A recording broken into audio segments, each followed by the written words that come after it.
Un instant sur ce plateau avec notre invité, je vous le rappelle, Abdoukarim Fofana, qui nous rejoint dans un instant. À la une donc du Soleil, ces propos du chef de l'État repris. Le Sénégal se construit lentement mais sûrement. Un 10e étage, 100 pièces de plus, 9 salles de réunion. On fera le point dans un instant. Et puis la consommation énergétique sera réduite de 50% avec ce building administratif rénové. À la une du Soleil également, la campagne électorale avec le chef de l'État qui appelle à un débat d'idées serein et soutenu. Le service public ne doit connaître ni ralentissement ni blocage. Les zones inondables, la nappe fait monter les coûts de construction dans ces zones-là. Et puis l'exécution des projets publics de 2012 à 2019. Le bilan est à lire également dans les colonnes du Soleil ce matin. Ces réalisations qui ont changé justement le visage de la région de Kaolack. Vous les retrouvez dans le Soleil. La Tribune, quotidien du groupe des médias, avec l'inauguration du building administratif rénové, maquille le grand écart entre Dia et Wade. Et puis à la une également de ce quotidien ce matin, vous retrouvez d'autres sujets qui touchent par exemple à l'actualité politique. Sud Quotidien, avec la présidentielle 2019, justement puisqu'on parle politique, Khalifa vote Idi, titre Sud Quotidien à sa une ce matin. Certains proches de Khalifa confirment, d'autres attendent la décision de la CEDEAO. Le quotidien qui nous parle également de ralliements ce matin, des ralliements pour la présidentielle. Gakou rejoint Idi, écrit le quotidien à sa une. Massali roule pour Madiké. Vox Populi à la une, le pur sang qui veut déjouer les pronostics. Le pur donc, le professeur Elhadji Issa Sall, candidat à l'élection présidentielle. Vous retrouvez cette interview déjà avec sa photo à la une de Vox Populi, mais l'intégralité des propos dans les colonnes du même quotidien. Le professeur Elhadji Issa Sall, la révélation des législatives de 2017. Qui est-il? Réponse également dans Vox Populi. Enquête pour poursuivre notre vie des titres de ce matin avec le secteur de la justice. La guerre des notaires. Les 22 jeunes notaires s'en chargent de la promotion 2013 donnent 48 heures pour régler leur situation à défaut de divulguer des informations explosives. C'est évidemment le sujet, le grand titre qui barre la une d'enquête ce jeudi matin. On enchaîne avec Direct Info et un tout autre sujet. Serigne Souhaïbou Cissé, un proche du 5e khalife. Il dit Serigne Saliou Mbacké et Macky Sall entretenaient des relations très poussées. Macky Sall, dernière personnalité politique, a rencontré Serigne Saliou avant son rappel à Dieu. Monsieur Sall avait fait le déplacement pour rendre visite au saint homme affaibli par la maladie et Serigne Saliou avait prédit que le pays atteindrait un niveau élevé de prospérité et d'abondance. Les quotidiens spécialisés en stade.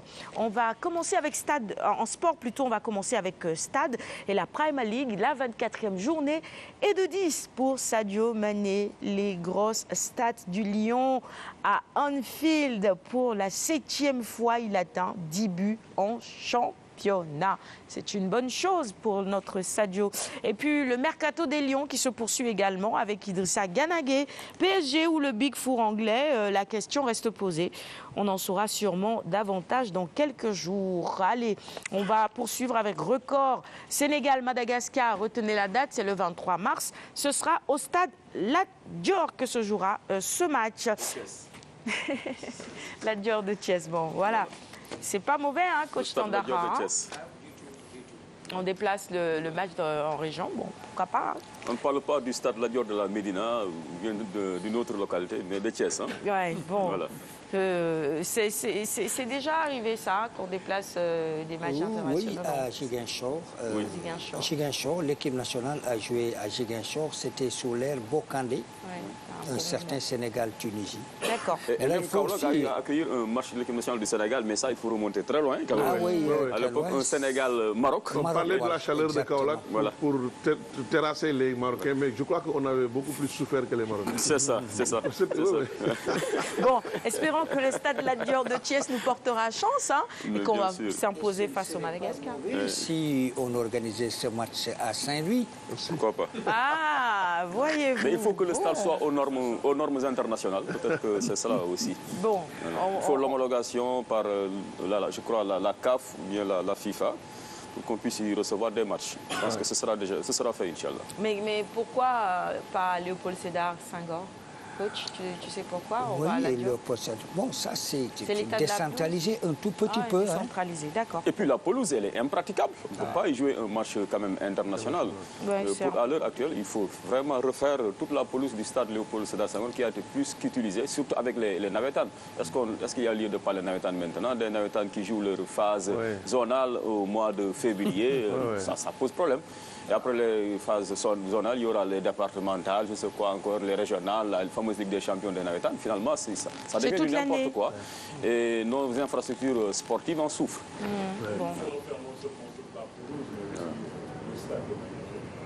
Les alentours et tout ça aussi, c'est important. Allez. Allez, on finit avec Sounoulamb maintenant, la revue des titres, avec Guigui qui allume Mama Baldé à la une de Sounoulamb ce matin. Il préfère Siteu à 50 millions que moi à 200 millions. Il sait ce qu'il attend avec moi. Je suis sa bête noire. Je ne refuse pas Papa Sow, mais encore. Et voilà, c'est tout pour la revue des titres de ce matin. Merci à tous de l'avoir suivi. On va garder les quotidiens du jour à l'une, je te les donne. Le temps que notre invité du jour nous rejoigne. Voilà. Allez, on poursuit le bloc d'infos avec le Flash.